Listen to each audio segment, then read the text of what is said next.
Here's a quick look at the remote control used with the new Canon T3, the lower end of the two Rebels that just came out, the 1100D.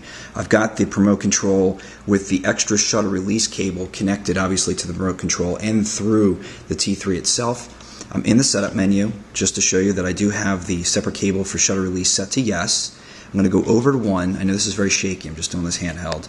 And then shutter cable release frame delay. I'm going to use this adaptive on 7 shots, and I'm going to hit the center button to get back to, let me click through the modes because I had gone over to the 1 shot and get to the HDR, the high dynamic range. And I'm going to hit starts to go through the 7 shots. You'll hear that it goes much faster through a series than it would with just the USB. I'm going to hit start now.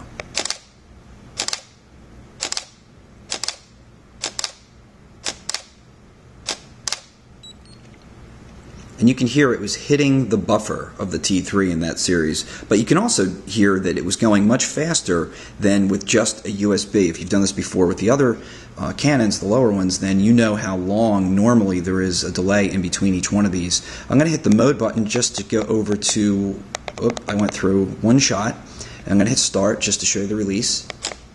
So it works for just 1 release. If you power down by hitting off and holding it, if you power down the remote control, then you hit start, even when it's off. If you have the shutter release cable connected to the remote and the camera itself, it does in fact fire a signal to release the shutter.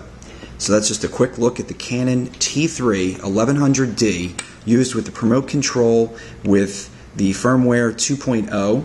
And it seems to be working very nicely, as opposed to the complaints from the 550D where the shutter cable release didn't work for some reason.